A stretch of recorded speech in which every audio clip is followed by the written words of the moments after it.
নমস্কার বন্ধুরা, আমার channel stitch and cook by সোমাতে আপনাদের সকলকে জানাই স্বাগত। চলে এসেছি আজকে নতুন আরও একটা গুরুত্বপূর্ণ ভিডিও নিয়ে।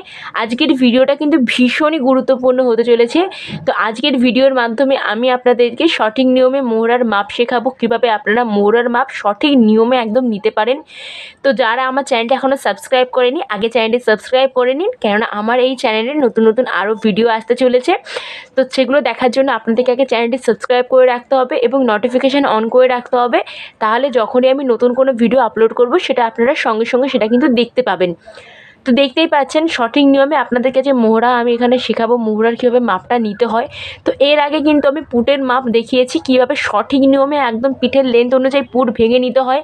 তো যারা এখনও সেই ভিডিওটা দেখেনি, আগে গিয়ে সেই ভিডিওটা দেখে নিন। সেই ভিডিওটা কিন্তু খুবই গুরুত্বপূর্ণ ভিডিও একটা। তারপরে কিন্তু আপনারা এখানে মোহরার মাপটা দেখবেন, তাহলে কিন্তু পুরোটা আপনারা বুঝতে পারবেন। তো যারা নতুন সেলাইয়ের কাজ শিখতে চাইছেন অথবা কাজ করবেন ভাবছেন, তাদের জন্য কিন্তু ভিডিওটি খুবই গুরুত্বপূর্ণ। তো অবশ্যই একদম প্রথম থেকে শেষ পর্যন্ত দেখার অনুরোধ রইল।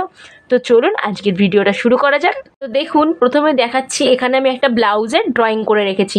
তো দেখুন আমার এই হাতের দিকটা এটা হচ্ছে ঝুল, ওপর থেকে এটা যেটা নেওয়া হয় এটাকে বলে পুট, এবং এখান থেকে এতটা পরিষ্কার অংশটাকে বলা হয় মোহরা। আর এটা হচ্ছে আমাদের ছাতি এবং নিচটা হচ্ছে কোমর। বুঝতে পেরেছেন? তো পুট কীভাবে নিতে হয় সঠিক নিয়মে, তো সেটার কিন্তু ভিডিও অলরেডি আমি দিয়েছি। যারা এখনও গিয়ে দেখেননি সেই ভিডিওটা অবশ্যই গিয়ে সেই ভিডিওটা দেখে নিন। ভিডিওটা কিন্তু খুবই খুবই খুবই গুরুত্বপূর্ণ, ঠিক আছে? তো এখানে দেখুন মোহরার হিসাব আজকে আপনাদেরকে আমি দেখাচ্ছি কীভাবে আপনারা সঠিক নিয়মে মোহরাটা নিতে পারেন। তো দেখুন, ধরুন আপনাদের পুট আছে, মানে বডির যে পুট সেটা আছে ধরুন আপনাদের মেন 14 ইঞ্চি। তো তাকে ভেঙে নেওয়ার পর আমার এখানে বেরিয়েছে 5 ইঞ্চি। তো কিভাবে এখানে 5 ইঞ্চি বেরিয়েছে সেটার কিন্তু ভিডিও আমি অলরেডি সেখানে দিয়েছি। যারা দেখেনি অবশ্যই গিয়ে একবার দেখে নেবেন কীভাবে এখানে পুটটা আমি ভেঙে আমার 5 ইঞ্চি হয়েছে পিঠের লেন্থ অনুযায়ী। বুঝতে পেরেছেন? তো এখানে আমার 5 আছে পুট, তার সঙ্গে আরও হাফ ইঞ্চি এক্সট্রা নেব, ঠিক আছে? নিলে এখানে হবে আমার 5.5 ইঞ্চি। তো আমার এখান থেকে পুটের লাইন এতটা ছিল 5 ইঞ্চি, তারপর এখান থেকে এতটা পর্যন্ত মাপটা নেব আমি এখানে 5.5 ইঞ্চি। বুঝতে পেরেছেন? মানে পুট যা বেরোবে আপনাদের, ধরুন এখানে পুট 5.5 বেরোতে পারে, তার সঙ্গে হাফ ইঞ্চি দিয়ে এখানে 6 করে নেবেন, মানে পুটে মোহরার মাপটা নিয়ে নেবেন। ধরুন আপনাদের এখানে পুট বেরিয়েছে 6 ইঞ্চি, তো সেই ক্ষেত্রেও কিন্তু আপনারা তার সঙ্গে হাফ ইঞ্চি এক্সট্রা দিয়ে মোহরার লম্বাটা কিন্তু নিয়ে নেবেন। এটা কিন্তু আপনারা নিয়ে নিতে পারেন, এখানে কিন্তু কোনো ধরনের কোনো অসুবিধা হবে না। একবার আপনারা এভাবে কিন্তু করে দেখবেন, আপনাদের ব্লাউজ কিন্তু খুবই ভালো হবে, ঠিক আছে? তো আপনাদের পুট যা থাকবে তার সঙ্গে হাফ ইঞ্চি এক্সট্রা আপনাদের মোহরার মাপটা কিন্তু নিয়ে নেবেন। তো সেখানে পুট কিন্তু আপনাদের মানে 5.5ও হতে পারে, 5ও হতে পারে, 4.5ও কিন্তু হতে পারে। তার সঙ্গে মোট হাফ ইঞ্চি এক্সট্রা নিয়ে নেবেন। তো পুট কিন্তু 4.5-এর নিচে নামে না, এটা কিন্তু আমি সেই ভিডিওতেও বলেছি, এখানেও কিন্তু আপনাদেরকে বলে দিচ্ছি। তো দেখুন, তখন এই যে ছাতির যে আমরা লাইনটা টানিয়েছিলাম ওটার থেকে নিচে আরও হাফ ইঞ্চি নিচে একটা লাইন টানবো, ঠিক আছে? এবার এই যে বগল মোহরার যে আমরা কোণ থেকে 1 ইঞ্চি উপরে একটা দাগ দিয়েছিলাম, এটা টানবো এই এই এই জায়গাটা থেকে। বুঝতে পেরেছেন? এই কোণ থেকে আমাদেরকে টানতে হবে 1 ইঞ্চি ওপরে, দিয়ে এখানেও বগলের মোহরার শেপটা দিয়ে দেবো। আবার ফিতাটা নেব, ঠিক আছে? নিয়ে এরকমভাবে কিন্তু ঘুরিয়ে ঘুরিয়ে মেপে নেব এই ফিটিংস লাইন পর্যন্ত, যেখানে আমার 8.5 হয়েছে কিনা। 8.5-এর যে হয়তো আপনাদের হয়তো 8.5 থেকে মানে 2 সুত 3 সুত বেশি হচ্ছে, তখন কিন্তু কোনো অসুবিধা নেই, আপনারা সেরকমভাবে নিয়ে নিতে পারেন। যদি দেখেন 8.5 থেকে আপনাদের কম হচ্ছে, হয়তো হাফ ইঞ্চি কম, 1 ইঞ্চি কম, তখন কিন্তু আপনাদেরকে অবশ্যই নিচে নামিয়ে এরকমভাবে মেপে নিতে হবে। তো এরকমভাবে নামিয়ে করলে দেখবেন আপনাদের মানে যেই মাপটা বেরোচ্ছে সেটা কিন্তু চলে আসবে।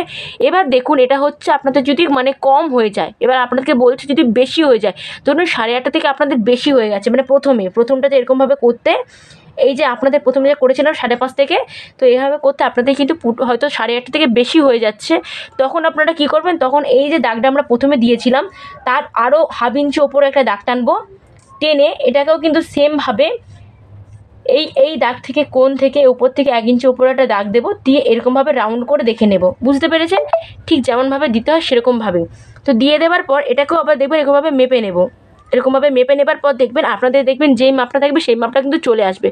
যদি দেখেন 8.5 থেকে মানে হাফ ইঞ্চি বেশি হচ্ছে, তাহলে কিন্তু কোনো অসুবিধা নেই, সেটা কোনো ব্যাপার নয়, তখন আপনাদের সেটা নিতে পারেন। যদি দেখেন কম হচ্ছে, তখন কিন্তু আপনাদেরকে অবশ্যই নিচে নামিয়ে সেটা কিন্তু ঠিক করে নিতে হবে। তাহলে কি করবেন, তখন আপনারা কি করতে পারেন, তখন কি করবেন, যদি দেখুন 8.5 ইঞ্চির থেকে হয়তো কম হয়েছে, 8.5 ইঞ্চির থেকে আপনাদের হয়তো কম হচ্ছে, তখন আপনারা কি করবেন, বুঝতে পেরেছেন? তো পুট যা থাকবে তার সঙ্গে 1/2 ইঞ্চি এক্সট্রা দিয়ে মোহরার মাপটা এখানে নিয়ে নেব। তো ধরুন আমার এখান থেকে এতটা 5.5 হয়েছে, পুট ছিল 5, তার সঙ্গে 1/2 ইঞ্চি এক্সট্রা দিয়ে 5.5 এখানে দিয়েছি। দেবার পর 1 ইঞ্চি উপরে একটা দাগ দেবো। দেওয়ার পর এটাকে এরকমভাবে আমরা এখানে শেপ দিয়ে দেবো। বগল মোহরের যে শেপটা হয় সেই শেপটা এখানে ধরুন দিয়ে দিয়েছি। বুঝতে পেরেছেন? দেওয়ার পর এবার দেখুন এখানে কিন্তু আমাদের মেপে নিতে হবে। ধরুন এতটা পর্যন্ত আমাদের ছাতির ফিটিংস লাইন, আর এটা হচ্ছে 1.5 ইঞ্চি এক্সট্রা যেটা আমরা নিয়ে থাকি ব্লাউজ করার সময়। এতটা আমাদের ছাতির ফিটিংস লাইন।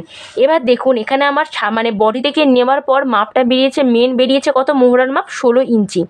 তো এখানে আমার মেন বেরিয়েছে কত, 16 ইঞ্চি। তো 16 ইঞ্চি যখন বেরিয়েছে, 16কে কী করতে হবে, এখানে আমাদেরকে হাফ করে নিতে হবে 2 দিয়ে, তাহলে আমাদের এখানে বেরোবে 8 ইঞ্চি। তার সঙ্গে আরও আমাদের এখানে কি করতে হবে, 1/2 ইঞ্চি এক্সট্রা দিতে হবে। ঠিক আছে? তাহলে আমাদের এখানে বেরোবে কত, 8.5 ইঞ্চি। এই 1/2 ইঞ্চিটা কেন নিয়েছি, এখানে আমাদের পুট লাইন মানে যখন আমরা জয়েন করব তখন কিন্তু 1/2 ইঞ্চি চলে যাবে, তার জন্য এখানে কিন্তু আমি 1/2 ইঞ্চি এক্সট্রা নিয়েছি। ধরুন আপনাদের এখানে মোহরা আছে, বডির যে মোহরা সেটা আছে 14 ইঞ্চি, অথবা আছে 15 ইঞ্চি। তো 15কে ভাগ করলে কত হবে, 7.5। তো 7.5-এর সঙ্গে এখানে কিন্তু আরও 1/2 ইঞ্চি এক্সট্রা নিয়ে দেবেন, টোটাল 8 ইঞ্চি। তো বুঝতে পেরেছেন? তো এখানে আমার কিন্তু মোহরা আছে 16 ইঞ্চি, তো 16কে হাফ করলে হয় এখানে আমার 8 ইঞ্চি, তার সঙ্গে 1/2 ইঞ্চি এক্সট্রা নিয়েছি, টোটাল 8.5 এখানে আমার মোহরা হয়েছে। এবার কি করতে হবে দেখুন, ফিতাটা নেব এরকমভাবে, প্রথমে কিন্তু বগলের শেপটা কিন্তু দিয়ে দেবেন। তারপরে কি করতে হবে, এখানে আমার বেরিয়েছে কত, 8.5 ইঞ্চি। তো ফিতে দিয়ে এরকমভাবে কিন্তু আপনাদেরকে মেপে নিতে হবে এই ছাতির যে ফিটিংস লাইন পর্যন্ত যেন 8.5 ইঞ্চি হয়। তো যদি 8.5 ইঞ্চি আপনাদের না হয়ে থাকে, সব কিছু আপনারা আশা করছি বুঝতে পেরেছেন। এখানে কিন্তু আর কোনো কিছু করার দরকার নেই। তো আপনাদের যদি কম হয় আপনারা সেটা বাড়িয়ে নেবেন, এবং আপনাদের যদি বেশি হয় সেটা তখন কিন্তু আপনারা কমিয়ে নেবেন। তো এভাবে কিন্তু আপনাদের মোহরার কিন্তু মাপটা নিয়ে নিতে হয়। তো এবার আসছে আপনাদেরকে কলার দেওয়া এবং বোট নেকের ব্যাপারে কিছু বলতে। তো কলার দেওয়া এবং বোট নেক যদি হয় আপনাদের তখন একটা কাজ করতে হবে। তখন কি করতে হবে দেখুন, তখন আপনাদেরকে কি করতে হবে, এই যে দাগটা আপনাদের যে মোহরার যে দাগটা টানবেন, তারপরে ভেতরের দিকে আরও 1.25 ইঞ্চি দেখুন, অর্থাৎ হচ্ছে এই যে 1 ইঞ্চি, এর থেকে 2 সুত কম, এই এতটাকে বলা হয় 1.25 ইঞ্চি। তো সেই মাপটা নিতে হবে। সো নেবার পর এই দাগটাকে এরকমভাবে বাড়িয়ে নেব ভেতরের দিকে। ঠিক আছে? নেবার পর এরকমভাবে কোণ করে এই যে আমাদের যে পুট লাইনের যে মাপটা, সেখান থেকে এই এতটা পর্যন্ত এরকমভাবে কোণ করে আমাদেরকে স্ট্রেট একটা লাইন টেনে দিতে হবে।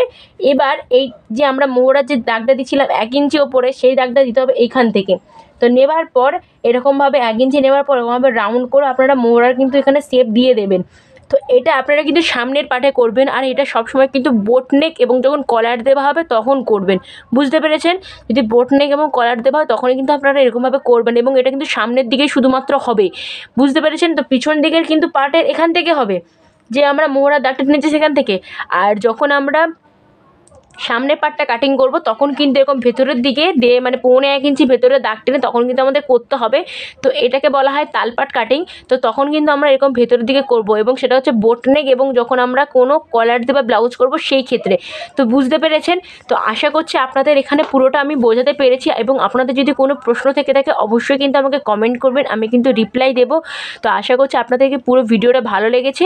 তো যদি ভিডিওটি ভালো লেগে থাকে অবশ্যই চ্যানেলটিকে সাবস্ক্রাইব করে রাখুন নতুন নতুন ভিডিও দেখার জন্য, আর ভিডিওটিতে একটি লাইক দিতে ভুলবেন না। তো দেখা হচ্ছে অন্য কোনো আরও একটা ভালো ভিডিওতে। তো আজকের জন্য টাটা।